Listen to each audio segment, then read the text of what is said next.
माननीय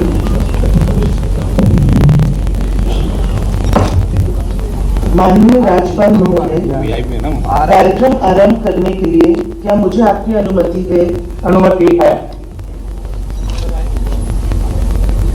महोदय, नियुक्त मंत्री श्री रामनिवास रावत अपने पद तथा गोपनीयता की शपथ ग्रहण करने के लिए यहाँ उपस्थित हैं।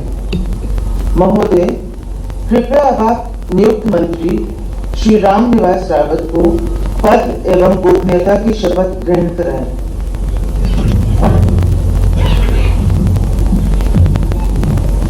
तो ये एक्सक्लूसिव तस्वीरें हम आपको दिखा रहे हैं। आपसे कुछ ही देर में रामनिवास रावत शपथ लेंगे और ये तस्वीरें आज के दिन की बेहद खास राजभवन की तस्वीरें हम आपको दिखा रहे हैं, जहां पर अब से कुछ ही देर में रामनिवास रावत मंत्री पद की शपथ लेंगे। के प्रति सच्ची श्रद्धा और निष्ठा रखूंगा। मैं भारत की प्रभुता और अखंडता अक्षुण्ण रखूंगा। मैं मध्य प्रदेश के राज्य मंत्री के रूप में अपने कर्तव्यों का श्रद्धापूर्वक और शुद्ध अंतःकरण से निर्वहन करूंगा तथा मैं भय या पक्षपात, अनुराग या देश के बिना सभी प्रकार के लोगों के प्रति संविधान और विधि के अनुसार न्याय करूंगा।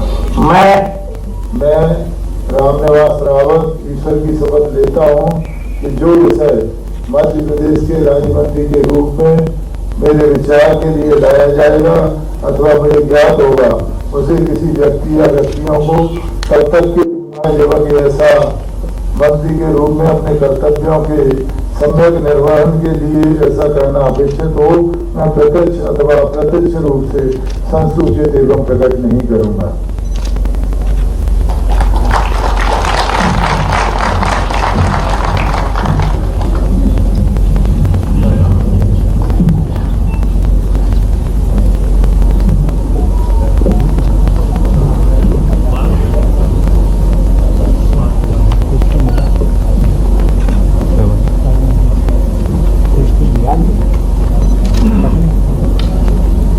और मोहन मंत्रिमंडल का यह दूसरा विस्तार और पहला नाम सामने, जहां पर मंत्री पद की शपथ ली रामनिवास रावत ने। और यह तस्वीरें बेहद अहम हो जाती है। राजभवन की यह तस्वीरें हम आपको दिखा रहे हैं और साथ ही साथ यहां पर रामनिवास रावत अब वो परंपराओं को यहां पर फॉलो करते हुए नजर आ रहे हैं। तमाम जो जिम्मेदारियां हैं उन पर अपने दस्तखत करते हुए यह तस्वीरें बेहद अहम।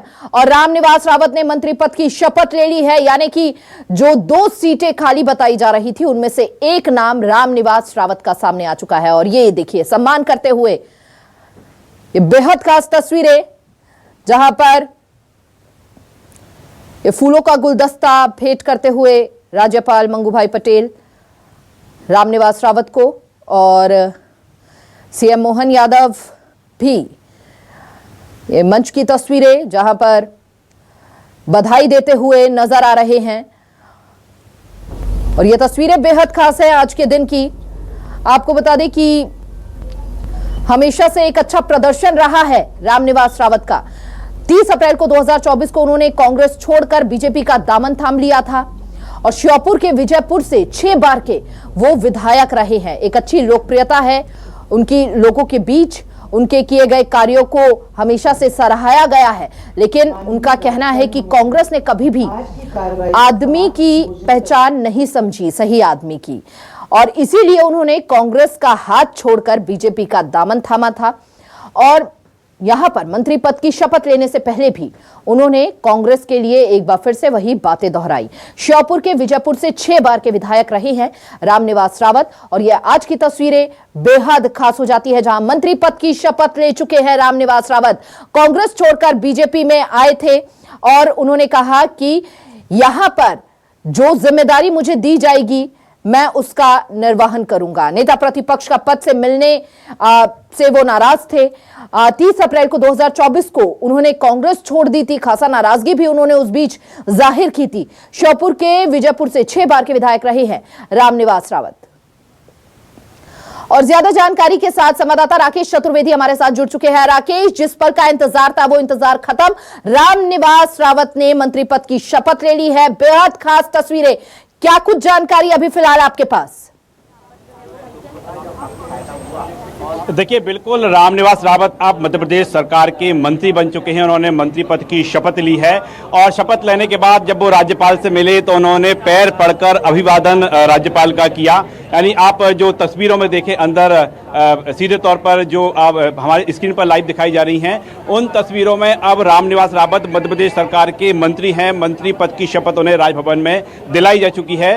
राज्यपाल ने उन्हें शपथ दिलाई है और शपथ के बाद सीधे जब वो राज्यपाल से मिलने पहुंचे तो उन्होंने पैर पड़कर अभिवादन किया राज्यपाल का। ये तस्वीरें आप देख पा रहे हैं। हालांकि अब इस बात को लेकर चर्चाओं का दौर शुरू हो चुका है कि अब रामनिवास रावत मंत्री हैं, लेकिन कौन सा विभाग अब उन्हें मिलने जा रहा है। लेकिन फिलहाल हम देखें राजभवन के बाहर की आप तस्वीरें देखें कि बड़ी संख्या में यहाँ पर श्योपुर से और विजयपुर विधानसभा है वहाँ के उनके समर्थक पहुंचे हुए हैं। कई समर्थक ऐसे हैं जो कि राजभवन के अंदर मौजूद हैं, कई समर्थक ऐसे हैं जो कि बाहर अभी इंतजार कर रहे हैं। और अब रामनिवास रावत मध्य प्रदेश के मंत्री बन चुके हैं।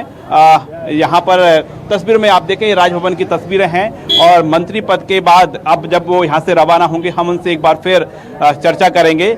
लेकिन हम इससे पहले देखें तो रामनिवास रावत से जब न्यूज़ 24 मध्य प्रदेश छत्तीसगढ़ ने चर्चा की तो सीधे तौर पर उन्होंने जो बीजेपी में शामिल हुए उसको लेकर कांग्रेस को दोषी ठहराया है। कांग्रेस ने उनका कहना था कि कांग्रेस पहले हमलावर बोल रही है, लेकिन जो बेहतर उपयोग करना चाहिए अब वो तमाम समर्थक भी सामने आ रहे हैं जो बधाइयों का तांता अब लगने वाला है, क्योंकि रामनिवास रावत को मंत्री पद की शपथ उन्होंने ले ली है। लेकिन सवाल ये बरकरार है कि कौन सा विभाग अब उनके खाते में जाता हुआ नजर आएगा। अनुमानित तौर पर अगर देखा जाए कौन सा विभाग मिल सकता है रामनिवास रावत को? देखिए, अभी ये कहना जल्दबाजी होगा, लेकिन हम जो रामनिवास रावत की बात करें तो वो श्योपुर नहीं बल्कि चंबल इलाके के बड़े नेता हैं, कद्दावर नेता हैं। तो जब नेता कद्दावर हैं और जब आप देखें कि ये मंत्रिमंडल का विस्तार होता है पहली बार तो केवल एकमात्र नेता को शपथ दिलाई जाती है। यानी हम कद का अंदाजा तो लगा सकते हैं कि रामनिवास रावत का अब मध्य प्रदेश सरकार में किसका कद है, जिस तरह उनका कद है उसी तरह से उनको विभाग मिलेगा। हालांकि अटकल ये भी लगाई जा रही है कि किसी मंत्री से पद विभाग छीनकर रामनिवास रावत को नहीं दिया जाएगा, बल्कि जो मुख्यमंत्री डॉक्टर मोहन यादव के पास तमाम विभाग है उनमें से कोई एक विभाग रामनिवास रावत को दिया जाएगा। फिलहाल हम तस्वीरें आपको दिखा रहे हैं मध्य प्रदेश राजभवन की हैं, जहां पर अंदर शपथ ग्रहण समारोह चल रहा है। रामनिवास रावत मंत्री पद की शपथ ले चुके हैं और कुछ देर बाद यहां से रवाना होंगे। अंदर सीएम डॉक्टर मोहन यादव की बात करें, अंदर मौजूद हैं। आज एक और बड़ा दिलचस्प पहलू ये है कि आज ही के दिन मध्य प्रदेश की जो एकमात्र विधानसभा में उपचुनाव होने जा रहा है अमरवाड़ा, वहां पर आज प्रचार थम जाएगा। मुख्यमंत्री कुछ देर बाद रवाना होंगे, लेकिन उससे पहले रामनिवास रावत को मंत्री बनाया गया है। और जब ये भी बड़ा दिलचस्प पहलू हुई है कि जब मोहन कैबिनेट का विस्तार हुआ, पहला विस्तार हुआ, उसमें एकमात्र नेता को शपथ दिलाई गई है, मंत्री पद की शपथ दिलाई गई है। तो हम समझ सकते हैं कि रामनिवास रावत को लेकर मध्य प्रदेश सरकार, डॉक्टर मोहन यादव मध्य प्रदेश के मुख्यमंत्री कितने संजीदा हैं। अब एक और बात स्पष्ट हो चुकी है कि अमरवाड़ा में आज चुनाव जो है का प्रचार थम जाएगा। बुधनी में चुनाव होने जा रहा है। अब बुधनी के बाद बारी आ चुकी है। जो विजयपुर सीट है रामनिवास रावत जहां से कि कांग्रेस के विधायक थे, वहां पर अब उपचुनाव की तैयारी बीजेपी को अब शुरू हम कह सकते हैं कि आज से ही वो कर देगी। लेकिन अब मध्य प्रदेश में आज 10 जुलाई को जो है अमरवाड़ा में मतदान होना है, लेकिन बुधनी और जो विजयपुर है वहां पर भी अब उपचुनाव मध्य प्रदेश में होंगे। 6 महीने के अंदर चुनाव होंगे, ये तस्वीर साफ हो चुकी है। इसके साथ ही एक और जो बीना सीट है वहां से भी कांग्रेस की जो विधायक हैं वो बीजेपी में शामिल हो चुकी हैं। यानी मध्य प्रदेश में अभी जो उपचुनाव है उसका दौर चलेगा। लेकिन फिलहाल की हम बात करें राजभवन की, बिल्कुल। और राकेश, विधानसभा पद को लेकर, उस पर इस्तीफे की मांग को लेकर निर्मला सप्रे और रामनिवास रावत को लेकर कांग्रेस ने पत्र भी लिखा था। लेकिन अब चूंकि मंत्री पद की शपथ ले चुके हैं तो वो जो परंपराएं हैं इस्तीफे की और उसके बाद आगे क्या प्रोसीजर रहेगा वो कब तक शुरू हो सकती है? क्या लग रहा है कि कब तक इस्तीफा देंगे वो विधानसभा पद से? देखिए, हम रामनिवास रावत की बात करें तो जब सुबह हम उनके बंगले पहुंचे थे, हमने उनसे बातचीत की थी तो उनके पास इस्तीफा तैयार था। यानी रामनिवास रावत अपनी पहल कर चुके हैं इस्तीफे की और अब वो कांग्रेस के विधायक नहीं, मध्य प्रदेश सरकार के मंत्री हैं। तो जाहिर तौर पर है ये पद जो विजयपुर सीट है वो विधानसभा जो सीट है जल्द खाली होगी। विधानसभा में जो प्रक्रिया चलेगी, विधानसभा इसकी जो है प्रक्रिया को आगे बढ़ाएगी। यानी चुनाव तो अब तय है, लेकिन इस समय हम जो तस्वीर दिखा रहे हैं, जो ताजा अपडेट दिखा रहे हैं वो राजभवन राजभवन का दिखा रहे हैं। यहाँ पर रामनिवास रावत मौजूद है और मध्य प्रदेश सरकार के राजधानी भोपाल के जो मंत्री हैं वो यहाँ पर मौजूद हैं। जो राव उदय प्रताप भोपाल मध्य के इलाके के आते हैं, वो भी कुछ मंत्री यहाँ पर पहुंचे हुए शपथ ग्रहण समारोह में। और ताजा तस्वीरों में हम देख पा रहे हैं कि अभी भी जो समर्थक हैं, जो रामनिवास रावत के चाहने वाले हैं, उनके यहाँ पर पहुंचने का सिलसिला शुरू हुआ है, अभी भी जारी है। लेकिन लंबे समय तक हम देखें कि अंदर जो बड़ी संख्या में रामनिवास रावत के समर्थक मौजूद हैं। फिलहाल रामनिवास रावत मंत्री पद की शपथ ले चुके हैं और कुछ देर बाद हम देखेंगे कि मुख्यमंत्री डॉक्टर मोहन यादव के साथ वो नजर आ सकते हैं। हालांकि राजभवन पहुंचने से पहले रामनिवास रावत पहले मुख्यमंत्री निवास पहुंचे, सीएम डॉक्टर मोहन यादव से उन्होंने मुलाकात की और मुख्यमंत्री के साथ ही रामनिवास रावत राजभवन पहुंचे थे। तो अब वो मंत्री बन चुके हैं। उनके लिए जो नई नवेली गाड़ी है वो भी राजभवन पहुंची थी और उसी गाड़ी में होकर अब चुनावी रंग जो है वो और गहरा होता हुआ नजर आ रहा है। लेकिन इस बीच राकेश, दो नाम सामने आ रहे थे, रामनिवास रावत और कमलेश शाह। लेकिन अमरवाड़ा चुनावों को लेकर कमलेश शाह का जिस तरह से नाम सामने आ रहा था, लग रहा था कि दोनों को एक साथ ही शपथ ग्रहण करवाई जाएगी, लेकिन पहले ही रामनिवास रावत को यहां पर शपथ ग्रहण करवा दी। तो अब दूसरे नाम का कितना इंतजार और करना पड़ सकता है? देखिए, कल जो दो नाम निकलकर सामने आए थे, पहला आया था रामनिवास रावत का, दूसरा आया था बीजेपी कांग्रेस के जो विधायक रहे हैं, बीजेपी के प्रत्याशी हैं कमलेश शाह का। लेकिन आज शपथ केवल एक पद को लेकर हुई है, यानी आने वाले समय में अभी संभावना तो है, लेकिन एक जो तकनीकी पहलू बार बार खंगाला जा रहा था, जो विधि विशेषज्ञ हैं उनसे राय ली जा रही थी, क्या एक प्रत्याशी के तौर पर कमलेश शाह को, चूंकि अभी वहां पर आचार संहिता लगी हुई है, बीजेपी के प्रत्याशी हैं, तो क्या ऐसी स्थिति में कमलेश शाह को मंत्री पद की शपथ दिलाई जा सकती है? इसको लेकर तमाम जो विधि विशेषज्ञ हैं उनकी राय यही थी कि आचार संहिता लागू है और यदि ऐसे में कमलेश शाह मंत्री पद की शपथ लेते हैं तो मामला कोर्ट में पहुंच सकता है। हालांकि एक अलग विषय है कि कमलेश शाह मंत्री बनेंगे कि नहीं बनेंगे, लेकिन हाँ, चूंकि आज एक ही पद पर शपथ हुई है, केवल एक बात आज मंत्री बने हैं, ऐसे में संभावनाएं इसी बात को लेकर हैं कि जिस तरह से रामनिवास रावत को मंत्री बनाया गया है, आने वाले समय में कमलेश शाह भी मध्य प्रदेश सरकार के मंत्री हो सकते हैं। लेकिन अभी ये भी देखना होगा कि अभी चुनाव है, 10 जुलाई को मतदान है, अमरवाड़ा का जो मतदाता है वो किस ओर है, कमलेश शाह की ओर है या फिर कांग्रेस की ओर है? तो यदि कमलेश शाह की जीत होती है तो यह कहना बिल्कुल हम सुनिश्चित कर सकते हैं कि यदि कमलेश शाह जीत कर आते हैं तो मध्य प्रदेश सरकार का वो चेहरा हो सकते हैं। लेकिन उनके नाम को लेकर कल जो है जबरदस्त तरीके से चर्चाओं का दौर जारी रहा और ये भी जारी रहा कि दो मंत्री बनने वाले हैं, इसमें एक रामनिवास रावत है, दूसरे कमलेश शाह हैं। लेकिन फिलहाल कमलेश शाह को इंतजार जो है कराया गया है। लेकिन अब नतीजे जो तय करेंगे, 13 जुलाई को जो नतीजे आएंगे उसके साथ ही तस्वीर साफ हो पाएगी कि कमलेश शाह यदि विधायक बनते हैं, कमलेश शाह यदि जीतते हैं, तो क्या वो भी मध्य प्रदेश सरकार के मंत्रिमंडल के चेहरे होंगे? राकेश, देखिए, यहाँ पर कई सियासी अटकलें भी लग रही थी और साथ ही अब यहां पर यह समझना जरूरी है, क्योंकि जब कांग्रेस के तमाम नेता जो हैं बीजेपी का दामन थाम रहे थे, तो कांग्रेस द्वारा कहा जा रहा था कि भले ही बीजेपी के खेमे में चले जाइए, आपको वो जिम्मेदारी, आपको वो पद नहीं मिलेगा। लेकिन यहां पर जिस तरह से 6 बार के विधायक रहे हैं रामनिवास रावत और उनके अभी तक पद और कद को देखते हुए जिस तरह से बीजेपी ने यह जिम्मेदारी दी है, क्या लग रहा है कि अब और सियासी संग्राम होने वाला है बीजेपी और मजबूती के साथ? क्योंकि यहां पर एक बड़ा संदेश उन लोगों के लिए भी है जिन्हें कांग्रेस द्वारा कहा जा रहा था कि अगर बीजेपी के खेमे में जाते हैं तो कोई आपको रिस्पेक्ट नहीं मिलेगी, वो पद नहीं मिलेगा, वो इज्जत नहीं मिलेगी।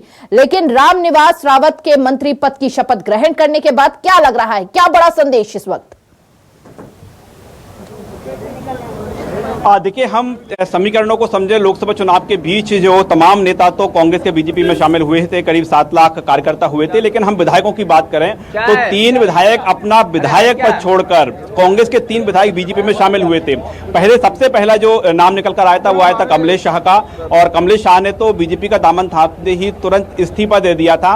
अब हम उनको क्या मिला? कांग्रेस बोल रही थी कि कमलेश शाह को कुछ नहीं मिलेगा, लेकिन बीजेपी ने प्रत्याशी बनाया है। हालांकि ये बात अलग है कि कमलेश शाह की जीत होती है, हार होती है। जीते तो जाहिर तौर पर है कमलेश शाह का कद और अधिक बढ़ जाएगा, लेकिन यदि उनकी हार हुई तो उन्हें घाटा होगा। दूसरी हम बात करें रामनिवास रावत को भी लेकर भी कांग्रेस ने 2 तरह के आरोप लगाए थे। एक तो ये कहा था कि उनको बीजेपी में कुछ नहीं मिलेगा, लेकिन ये भी कहा था कि उन्होंने कांग्रेस को धोखा दिया है। अब रामनिवास रावत को देखें कि अभी वो कांग्रेस के विधायक रहे, कांग्रेस के विधायक रहते हुए उनको मंत्रिमंडल में शामिल किया गया।